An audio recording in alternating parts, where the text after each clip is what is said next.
Did Lenin do for Russia? In the social ambit, Lenin radically transformed Russia from an aristocracy to a republic. He removed the Orthodox Church position as a leading pillar of Russian society. He opened education up for everyone. Within 15 years, the literacy rate had gone from 15% to near 85%. Women were allowed to vote, to ask for divorce, to have abortions on demand, to hold political office and to receive a university education.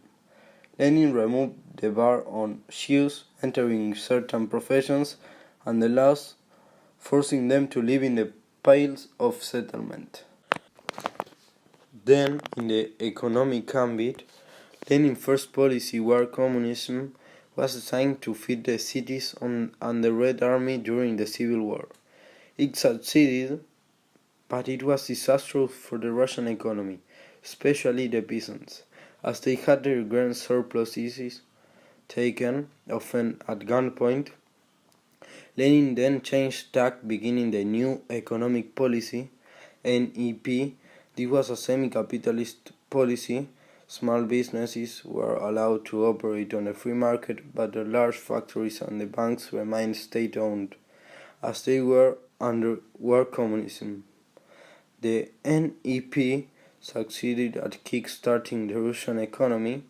Some people even became quite wealthy as a result. One of Lenin's stated goals was the electrification of the whole country. He stated that communism is Soviet power plus electrification. And for the last, in the political ambit, the country was transformed.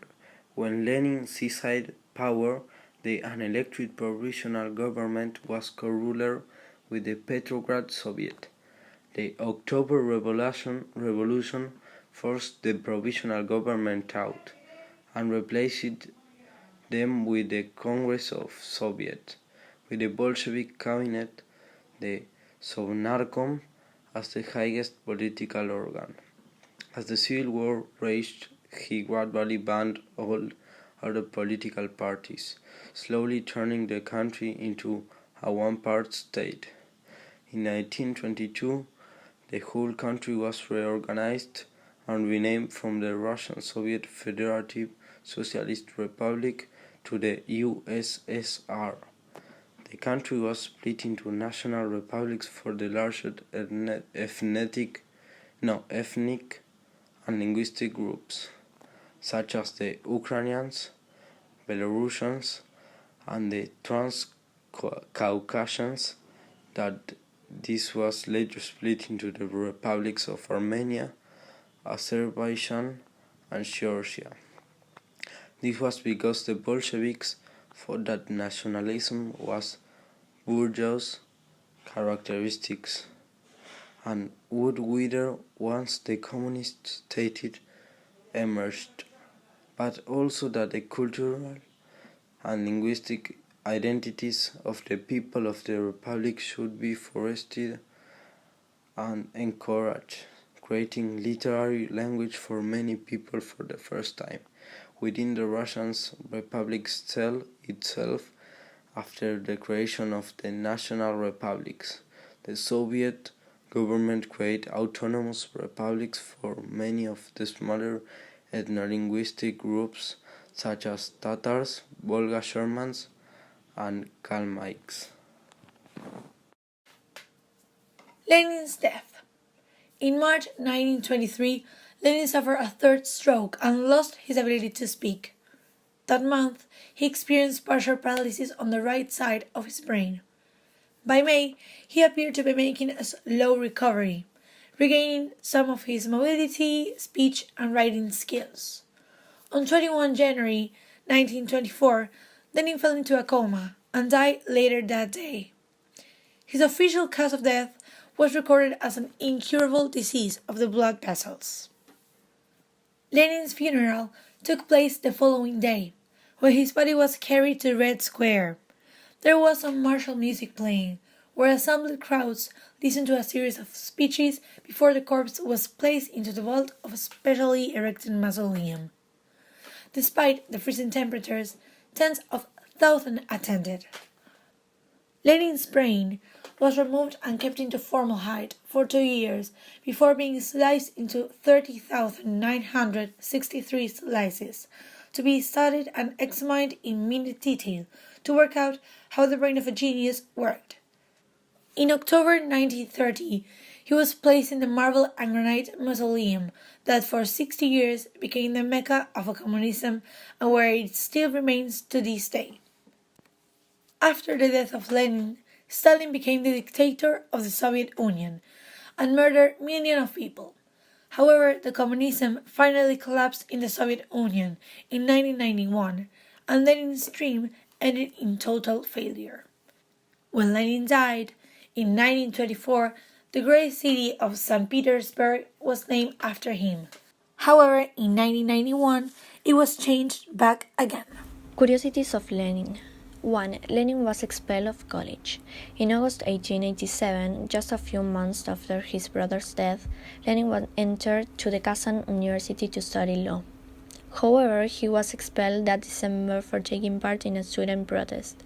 After that time, he later enrolled as an external student at St. Petersburg University, where he completed his education in 1891.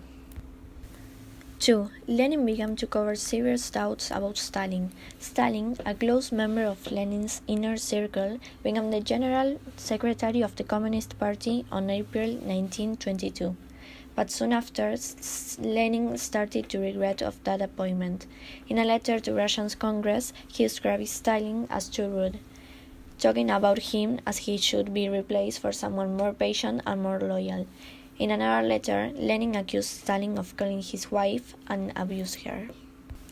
3. Lenin was exiled to Siberia for 3 years. Lenin published his first Marxist essay in 1894, and the following year he traveled to France, Germany, and Switzerland in order to meet with like-minded revolutionaries. When he was back to Russia, he was arrested while working in an inaugural issue of a Marxist newspaper. 4. After the death of Lenin, his brain was extracted for examination, since the Communist Party wanted to know what was the source of so much imagination and supernatural intellectual capacity. The scientists came to the conclusion that Lenin had longer and better connected neurons, but some others said that he was as normal as everyone. 5. Lenin was inspired by the action of his older brother Alexander. Lenin grew up in an ordinary middle-class family, while his parents were fairly unremarkable. His brother and sister were involved in the growing of revolutionary societies that were all over Russia. His sister was sent to other family because the authorities were seeing her too dangerous, and it brought her to a big attention for them. His brother was desperate to change Russia. He got involved in a terrorist organization with the aim to kill the Tsar. His death had a big impact on Lenin. Having attained to the power in late of 1917 on a raft of promises, land to Russia's peasants, bread to Russia's starving cities, and peace to Russia's World War I. We early soldiers. Lenin was able to dispense with every one of them by advancing civil war from 1918 to 1921 to justify his acts. In place of promises of liberty and rights, Lenin gave Russians propaganda empowering the Bolsheviks to govern throughout notice messages, if not, was the barrel of the gun. In so doing, he thought to undermine Russia's weak democracy and to transform a society fundamentally. I will tell you about some patterns that emerged. The first pattern was to ends justify the means. The broken promises that Lenin's regime started delivered just the opposite. He guaranteed a free press, but in his first 2 days of communism, he halted, ordering opposition newspapers shut down and censorship reinstituted. He called it temporary, but it wasn't.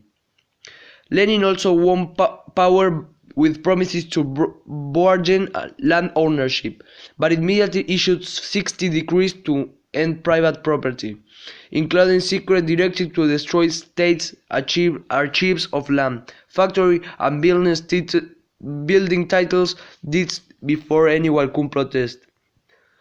To weary soldiers, Lenin promised peace, but he immediately impressed them into the new Red Army, holding their families hostage to ensure their loyalty. All this justified in his mind by one idea: consolidating power. In setting off civil war, Lenin put Russia on war footing that justified any atrocity, broken promises, or use of propaganda that started to establish the communism. And the second is fire tests with the most test. Besides implementing a strategy of lies, Lenin also was quick to seize the cinematic high ground in some way. His military commander, Leon Trotsky, was swift to seize territory. As early as 1903, at a party of Congress, Lenin won a membership issue by single vote, but from then on he called his faction the Bolsheviks, or majoritarians.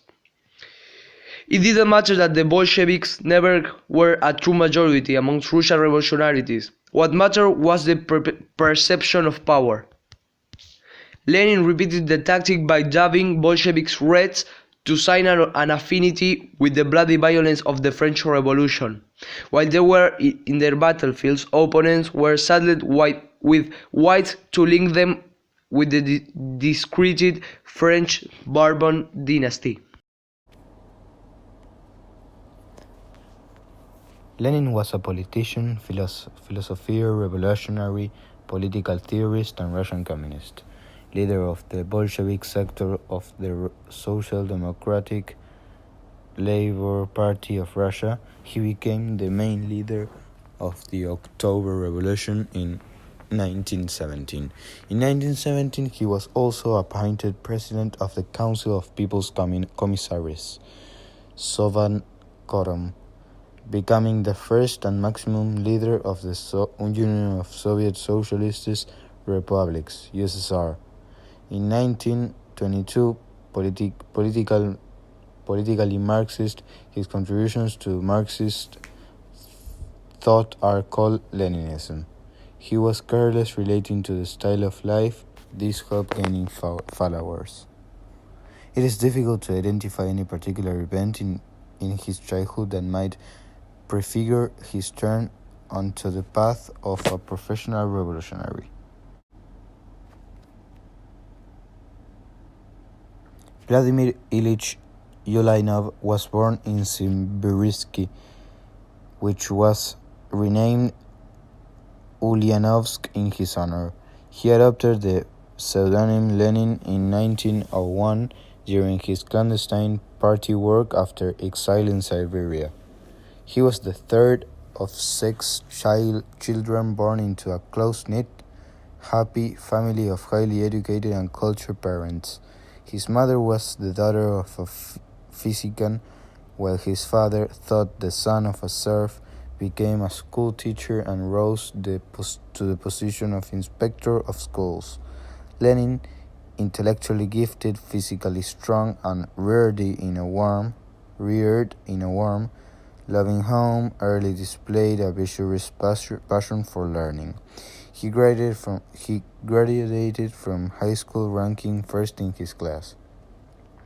He distinguished himself in Latin and Greek and seemed destined for the life of a classical scholar.